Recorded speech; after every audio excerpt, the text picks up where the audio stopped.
भौगोलिक खोजें। विश्व इतिहास की युगांतरकारी घटनाओं में समुद्री यात्राओं एवं भौगोलिक खोजों का महत्वपूर्ण स्थान रहा है। आधुनिक युग के आरंभ होने में जिन घटनाओं का निर्णायक योगदान रहा है, जिनमें यह खोजें भी शामिल हैं, इसकी पृष्ठभूमि उस वैज्ञानिक प्रगति और आर्थिक विकास, विशेषकर व्यापारिक परिवर्तनों के द्वारा रची गई, जो मध्य युग के अंतिम चरण से ही आरंभ हो गई थी। इस कार्य में यूरोप के देशों में अग्रणी भूमिका निभाई और यही कारण था कि आधुनिक युग में यूरोप का वर्चस्व समस्त विश्व में स्थापित हो गया। यह बात और है कि भौगोलिक खोजों का प्रारंभ करने वाले देश स्पेन एवं पुर्तगाल इस प्रतिस्पर्धा में धीरे धीरे पिछड़े चले गए और अन्य देशों जैसे इंग्लैंड, हॉलैंड, फ्रांस, तत्पश्चात जर्मनी को इस देश में अधिक सफलता मिली। पिछड़ा कौन? स्पेन और पुर्तगाल। इंग्लैंड, हॉलैंड, फ्रांस, तत्पश्चात जर्मनी को इस देश में अधिक से अधिक सफलता मिली। हम जानते हैं कि विश्व की प्रारंभिक सभ्यताओं के काल से ही व्यापार एवं वाणिज्य परस्पर संपर्क का कारण रहा है। यह व्यापार मुख्यतः एक निश्चित मार्ग के माध्यम से होता था। प्राचीन एवं मध्यकाल में भी यूरोप एवं एशिया के मध्य प्रायः इन्हीं मार्गों का प्रयोग किया जाता था, परंतु विश्व के कई ऐसे क्षेत्र थे जिनमें जनजीवन तो विद्यमान था, लेकिन शेष विश्व से इनका जुड़ाव नहीं था, जैसे अमेरिका, अफ्रीका, ऑस्ट्रेलिया तथा एशिया के अन्य हिस्से आदि। यद्यपि 13वीं शताब्दी में भारत होकर चीन तक की यात्रा विवरणों ने यूरोपियों को दक्षिण पूर्वी एशियाई समृद्धि का एहसास तो कराया था, परंतु इसका विशेष प्रभाव नहीं पड़ा। कालांतर में व्यापक स्तर पर हुए भौगोलिक खोजों तथा उससे प्राप्त उपलब्धियों ने यूरोप में अधिक आधुनिक युग का मार्ग प्रशस्त किया। कुछ नोट्स हैं, उसे भी हम देख लेते हैं। पुर्तगाली यात्री मार्को पोलो ने विजयनगर साम्राज्य की समृद्धि एवं चीन के शासक कुबलय खां के दरबार के वैभव का वर्णन अपने यात्रा वृत्तांत में किया है। यात्री मध्यकालीन यूरोपीय इतिहास का हम यदि अध्ययन करेंगे तो पाएंगे कि यह काल सामंती प्रवृत्ति का काल था। सामंती प्रवृत्तियों का काल था। इस काल में ना तो व्यापार वाणिज्य गतिशील था और ना ही धर्म का स्वरूप उदार एवं मानवीय था। पृथ्वी के बारे में ज्ञान अत्यल्प एवं अंधविश्वास से मुक्त था। अंधविश्वास से युक्त था। सीमित भौगोलिक ज्ञान के कारण समुद्रिक व्यापार भी सीमित था। मध्ययुगीन लोगों को विश्वास था कि पृथ्वी चपटी है एवं समुद्र में अधिकतम दूरी पर जाने पर पृथ्वी के किनारों से गिरकर अनंत में विलीन हो जाने का भय बना रहता था। समुद्री यात्रा अत्यधिक कष्टपूर्ण एवं असाध्य थी। छोटे और असुरक्षित थे तथा गति एवं सुरक्षा के लिए हवा पर निर्भरता थी। कंपास या कुतुब नुमा जैसे दिशा सूचक यंत्र का ज्ञान अभी नहीं हुआ था, अतः दिग्भ्रमित होकर समुद्र में भटक जाने का भय भी बना रहता था। समुद्री यात्राओं के लिए राज्य की ओर से किसी प्रकार की सहायता नहीं दी जाती थी। इस विषम परिस्थिति में नाविकों एवं व्यापारियों द्वारा अटलांटिक अंध महासागर जैसे महासागरों की यात्रा करना अत्यंत दुष्कर था। अटलांटिक महासागर को अंध महासागर भी कहते हैं। भौगोलिक खोज की पृष्ठभूमि। इस बीच यूरोप के कुछ ऐसी घटनाएं घट रही थी जिसका प्रभाव स्वरूप यूरोप मध्ययुगीन मानसिकता से निकलने को उद्यत हुआ।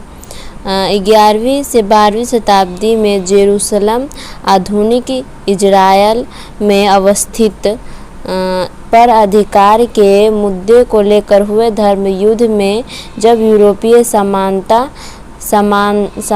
मध्य एशिया की नवीन शक्ति अरबों से पराजित हुई तो सामंती गौरव के मिथ्याभिमान से ग्रसित यूरोपीय दंभ टूटने लगा, परंतु इसके कुछ सकारात्मक परिणाम भी सामने आए। धर्म युद्ध के दौरान ही यूरोपियों को यह महसूस होने लगा था कि दुनिया के हर पहलू को समझा जाए। इन घटनाओं ने यूरोपों में पुनर्जागरण की पृष्ठभूमि भी तैयार की। मध्य युग में अरबों और तत्पश्चात तुर्कों ने विशाल अंतर्राष्ट्रीय साम्राज्यों का निर्माण किया।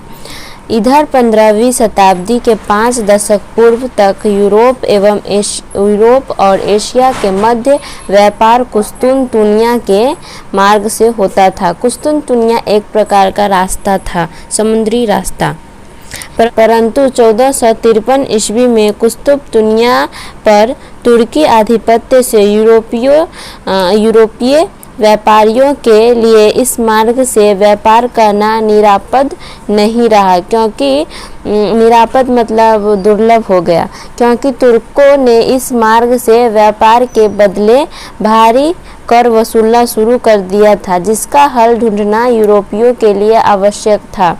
इस काल में ही नए नए आविष्कारों ने समुद्री यात्रा एवं नौसेना के विकास को आसान कर दिया। यूरोपवासियों ने कंपास का ज्ञान अरबों से सीखा। इटली, स्पेन एवं पुर्तगाल के समुद्र तटीय इलाकों में नाव निर्माण कला में परंपरागत पद्धति की जगह खांचा पद्धति विकसित हुई, जिसके बड़े एवं मजबूत जहाज बनाए जाने लगे। दूरबीन का आविष्कार भी हो चुका था, जो सामुद्रिक अभियानों में काफ़ी सहायक था। अब मानचित्र में काफ़ी सुधार हो चुका था। इस संदर्भ में एस्ट्रोलोब अक्षांश जानने का उपकरण यानी दिशा सूचक यंत्र भी महत्वपूर्ण था। पुर्तगालियों ने एक नई किस्म के हल्के और तेज चाल से चलने वाले जहाज कैरावल बनाया। कैरावल एक जहाज का नाम है। इन नए उपकरणों एवं साहस के बल पर यूरोपीय नाविकों ने अटलांटिक एवं भूमध्य सागर में अपने जहाज उतारे। इसी क्रम में 1488 ईस्वी में पुर्तगालियों व्यापारी बार्थोलोमियो डियाज अफ्रीका के पश्चिमी तट होते हुए दक्षिण अफ्रीका के दक्षिणतम बिंदु उत्तम आशा अंतरिक्ष कैप ऑफ गुड होप तक पहुंच गया। 1492 ईस्वी में क्रिस्टोफर कोलंबस द्वारा अमेरिका की खोज की गई। आगे 1498 ईस्वी में पुर्तगाल का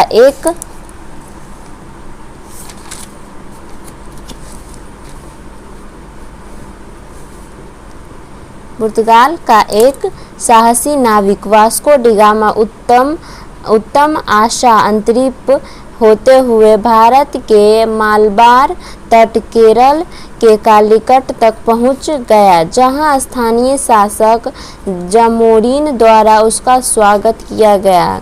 ज्ञातव्य है कि वास्को डी गामा की सफलता के पीछे कुछ नवीन संसाधनों का भी योगदान था।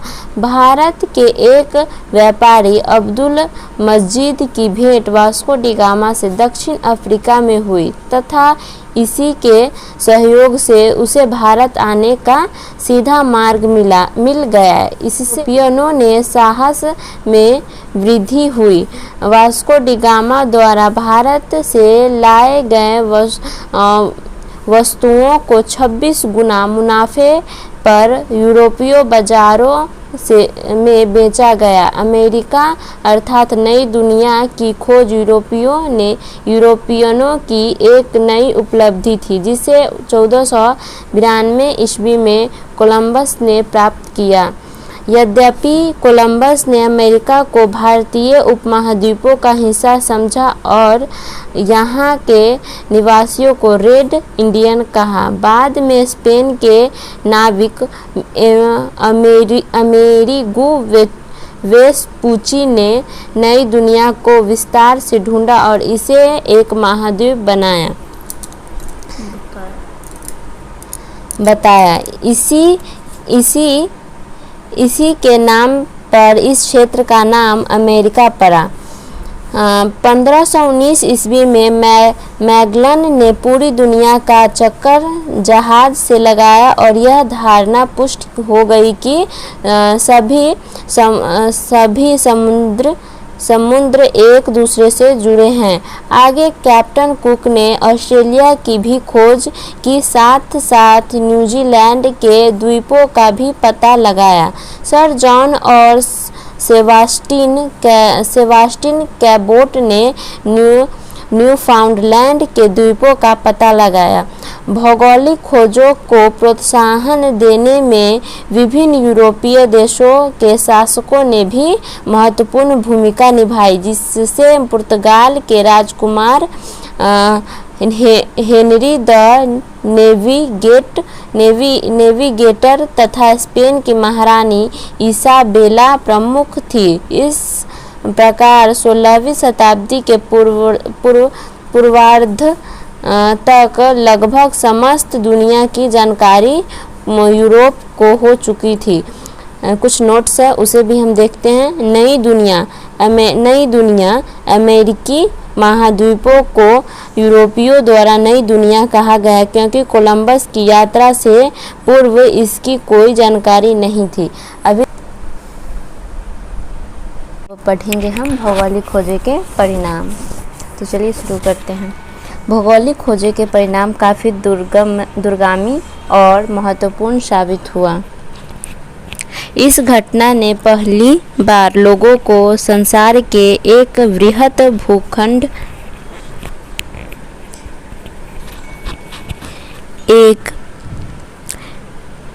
इस घटना ने पहली बार लोगों को संसार के एक वृहत भूखंड से परिचित कराया और विश्व के देश एक दूसरे के संपर्क में आए। एशिया और यूरोप की विभिन्न सभ्यताओं का जो पहले से विलग थी परस्पर संपर्क स्थापित हुआ। नए देशों की खोजों के द्वारा न केवल नए उपनिवेशों के साथ व्यापार करने को प्रोत्साहन मिला वरना उन्होंने वहां अपनी सभ्यता, संस्कृति, धर्म एवं साहित्य का प्रचार प्रसार करने का भी प्रयास किया, परंतु इसका नकारात्मक प्रभाव यूरोपीय उपनिवेशवाद के रूप में उभर कर सामने आया। अपनी विकसित एवं भौतिक आवश्यकताओं के निमित्त इन्होंने उन देशों का शोषण किया जो यूरोपीय देशों के उपनिवेश थे। भौगोलिक खोजों के परिणाम निम्न रूपेण स्पष्ट किए जा सकते हैं। इसके कुछ नोट्स हैं, चलिए उसे देख लेते हैं। भौगोलिक खोजों के परिणाम: व्यापार वाणिज्य पर प्रभाव, औपनिवेशिक साम्राज्य का विस्तार, वाणिज्यवाद का विकास, ईसाई धर्म एवं पश्चिमी सभ्यता का प्रसार, दास व्यापार का विकास, भ्रांतियों का अंत एवं भौगोलिक ज्ञान में वृद्धि। नंबर 1 से शुरू करते हैं। व्यापारी वाणिज्य पर प्रभाव। नए देशों की खोज एवं नए व्यापारिक संपर्कों ने यूरोपीय व्यापार वाणिज्य में क्रांतिकारी परिवर्तन लाए। उपनिवेशों के आर्थिक शोषण से यूरोपीय देश समृद्ध होने लगे।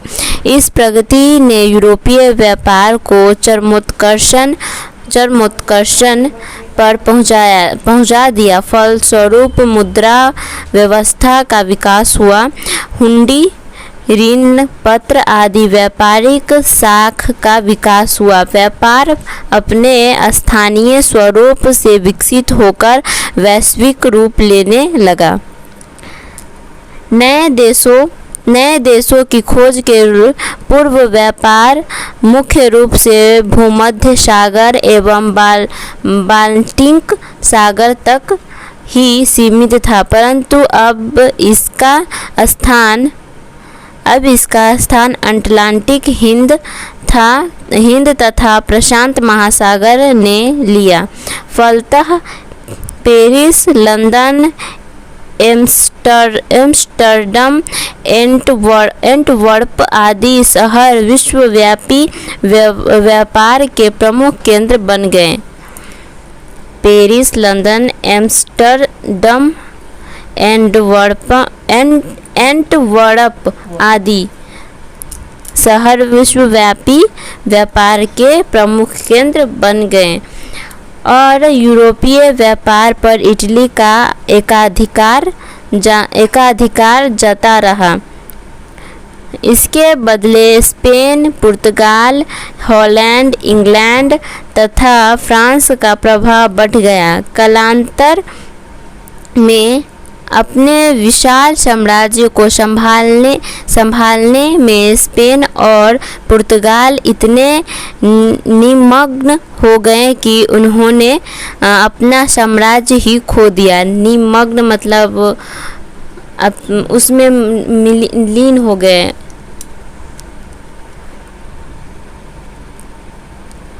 कहाँ थे हम लोग? यूरोपीय देशों द्वारा खोजे गए नए देशों से आयातित बहुमूल्य धातुओं, विशेषकर अमेरिका से आयातित से सोना तथा चांदी ने अर्थव्यवस्था के स्वरूप को ही बदल दिया। फलतः 80 वर्षों तक यूरोपीय अर्थव्यवस्था चांदी पर निर्भर रही। कितने वर्षों तक? 80 वर्षों तक यूरोपीय अर्थव्यवस्था चांदी पर निर्भर रही। इससे मुद्रास्फीति की स्थिति उत्पन्न हो गई। बदले हुए आर्थिक स्वरूप में व्यापार की प्रधानता बनी और वर्ग संबंधों में परिवर्तन आने लगे। इसके फलस्वरूप समाज के सामंती वर्ग के बदले में व्यापारिक वर्ग का प्रभाव बढ़ा। भौगोलिक खोजों के परिणाम के पॉइंट नंबर 2 को देखते हैं। औपनिवेशिक साम्राज्य का विकास। भौगोलिक खोजों के उपरांत उपनिवेशों की स्थापना के रूप में साम्राज्यवाद का विकास जारी रहा और यूरोपीय राष्ट्रों में तीव्र प्रतिस्पर्धा भी चलती रही। इसके फलस्वरूप व्यापार के माध्यम और स्वरूप में भी परिवर्तन आए। व्यक्तियों की जगह अब संगठित व्यापारिक कंपनियों ने व्यापार का संचालन आरंभ किया और इसी उद्देश्य से विशेषाधिकार तथा अन्य सुविधाएं प्राप्त करने के लिए ये कंपनियां प्रयत्नशील हुई। England, Holland, Sweden, Denmark, France आदि देशों में ऐसी कंपनियां स्थापित हुई। इनमें से कुछ कंपनियां व्यापारियों के द्वारा प्रायोजित थे और कुछ राज्यों द्वारा आगे अमेरिका, अफ्रीका, ऑस्ट्रेलिया तथा अन्य द्वीप समूह में उपनिवेश एवं बस्तियां बसाई गई। प्रारंभ में पुर्तगाल और स्पेन उपनिवेश स्थापित करने में अग्रणी रहे, परंतु 16वीं सदी के अंत तक 17वीं सदी के आरंभ में फ्रांस भी शामिल हो गया। पॉइंट नंबर 3, वाणिज्यवाद का विकास। नए देशों की खोज तथा व्यापार के वैश्विक विस्तार के फलस्वरूप आधुनिक पूंजीवाद का जन्म हुआ। इस आर्थिक व्यवस्था में बुलियन की महत्ता बढ़ी। सोने की महत्ता ने यूरोपीय देशों का ध्यान इस ओर आकृष्ट किया तथा अंतर्राष्ट्रीय स्तर पर सोने एवं चांदी की लूट हुई। साथ साथ इसका भंडारण भी किया जाने लगा। इन भंडारणों के प्राप्ति में स्पेन अग्रणी था। पॉइंट नंबर 4, ईसाई धर्म एवं पश्चिमी सभ्यता का प्रसार। जैसे कि पूर्व में उल्लेखित है कि भौगोलिक खोजों ने यूरोपीय देशों की सभ्यता, संस्कृति, धर्म एवं साहित्य का प्रचार प्रसार किया। धर्म युद्धों की असफलता के कारण ईसाई धर्म का प्रचार प्रसार जो धीमा पड़ गया था। नए भौगोलिक खोजों ने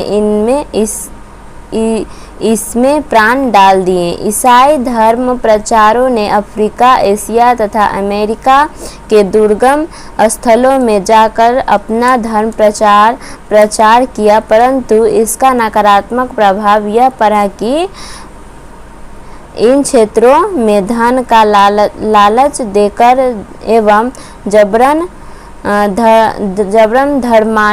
धर्मांतरण एवं सांस्कृतिक अतिक्रमण किया गया और इसका विरोध भी हुआ। दूसरी तरफ धर्म के व्यापक प्रसार ने चर्चा की प्रभुसत्ता को कम किया। भौगोलिक खोजों के कारण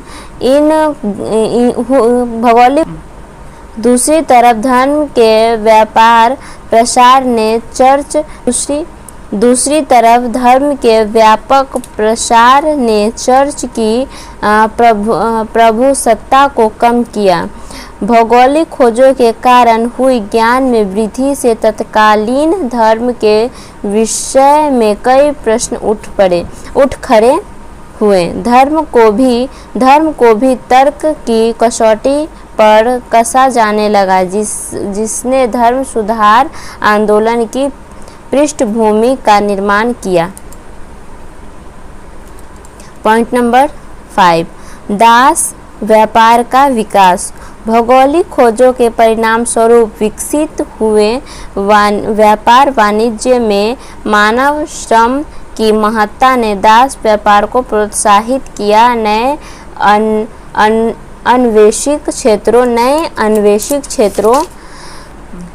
अन्वेषिक खोजों अमेरिका, अफ्रीका तथा ऑस्ट्रेलिया के मूल निवासियों को पकड़कर उन्हें यूरोप के बाजारों में बेचा जाना शुरू हुआ। आरंभ में गुलामों का व्यापार व्यक्तिगत स्तर पर था, किंतु 16वीं शताब्दी के अंत में इसने बाकायदा व्यापार का रूप धारण कर लिया। इन गुलामों से जंगल को काटने, खेती करने, सड़क बनाने, जहाज़ों में ईंधन आदि कठिन कार्य करवाए जाते थे तथा इन पर अमानवीय बर्बर अत्याचार किए जाते थे।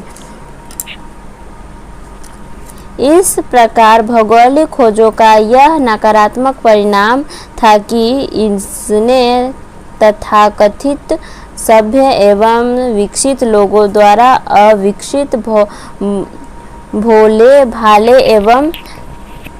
भाले एवं कमजोर लोगों का शोषण किया। पॉइंट नंबर 6, भ्रांतियों का अंत एवं भौगोलिक ज्ञान में वृद्धि। भौगोलिक खोजों ने भौगोलिक ज्ञान में संदर्भ एवं व्यापक भ्रांतियों को तोड़ने का कार्य किया। इससे चर्च द्वारा प्रसारित अवधारणाओं पर उंगली उठने लगी। कालांतर में यह यूरोप में धर्म सुधार आंदोलन का कारण बना। नए गोलार्ध के आविष्कार से यूरोप की क्षुद्रता और दुनिया की महत्ता की अभूतपूर्व जानकारी ने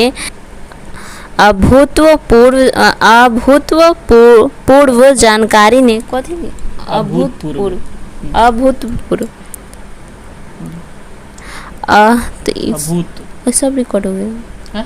सब रिकॉर्ड हो गया। क्या हो गया? काट देंगे उसको। अभूतपूर्व जानकारी ने मनुष्य को नए आविष्कारों के रास्ते पर खड़ा कर दिया। इसका संदेश स्पेनिश सिक्के और भी है इससे स्पष्ट होता है।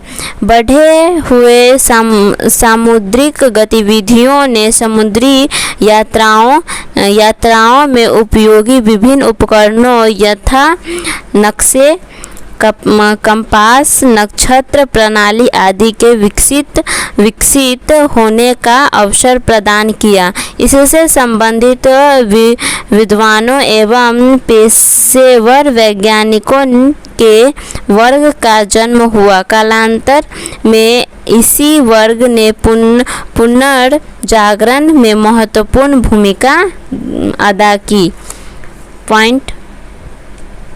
पॉइंट नंबर 7, अन्य परिणाम।